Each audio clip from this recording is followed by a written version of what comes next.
Been watching tonight's debate every step of the way right here in our studio. Tim White and Ted Nesi and a group of panelists watched the debate and reacted with you in real time. They were answering your questions and reading your comments on Facebook Live throughout the debate. Tim White joins us now with more on what our panelists had to say.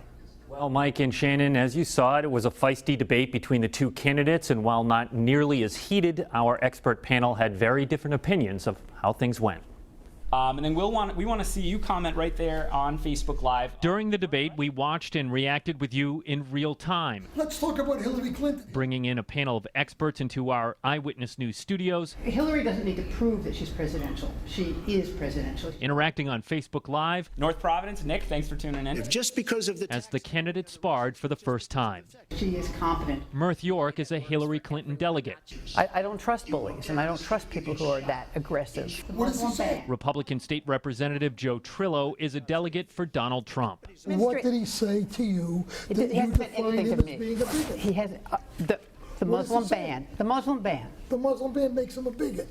Yes, because he is saying said all Muslims. that the people that are destroying this country, we need to vet them better. All right, Rep, we're 1 hour into the debate.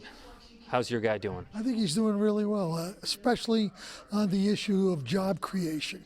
You know, one of the things that she wants to do is she thinks you can create jobs from the bottom up by going and getting people $15 an hour for minimum wage, and by taxing companies. She thinks that's going to create jobs. And that just goes to show you how incompetent she is to know anything about running a business. Mirth, how do you think Hillary Clinton's doing tonight so far?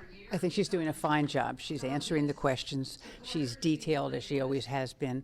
I would disagree with Rep. Trillo in terms of the job creation. I think you don't create jobs by giving tax breaks to the very wealthy. You create jobs by fostering education, job training, entrepreneurship.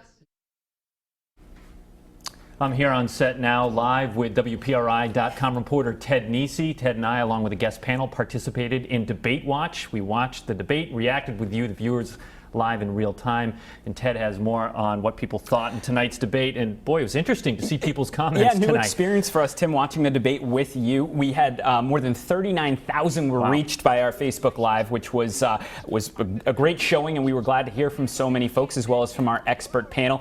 And you know, we heard from supporters of both candidates. We heard from strong opponents of both candidates. We even heard from people supporting the third-party candidates, Gary Johnson and Jill Stein, who weren't invited because they didn't qualify in the polls. And here are a couple examples of the kind of comments we got from folks who weren't necessarily with either candidate. Ross said on Facebook, what are they going to do to stop the guns from being in the wrong hands? Felt that hadn't really been answered during that section of the debate. Another example here, you can see, I usually watch wrestling tonight, but this almost feels like the same thing, said Thea, and I think maybe some of the football viewers felt the same way as that. And I think we have one more example here. You can debate all you want, said Marianne. The end result is who's better. And in the end, that is the choice that'll face voters when they're in the voting booth now just about, I think, 5 or 6 weeks away, Tim. Yeah, that's right. And boy, all of those commenters and all the voters, they sure have a very clear choice between these two candidates. He's Ted Nesi. I'm Tim White. Mike Shannon, back to you.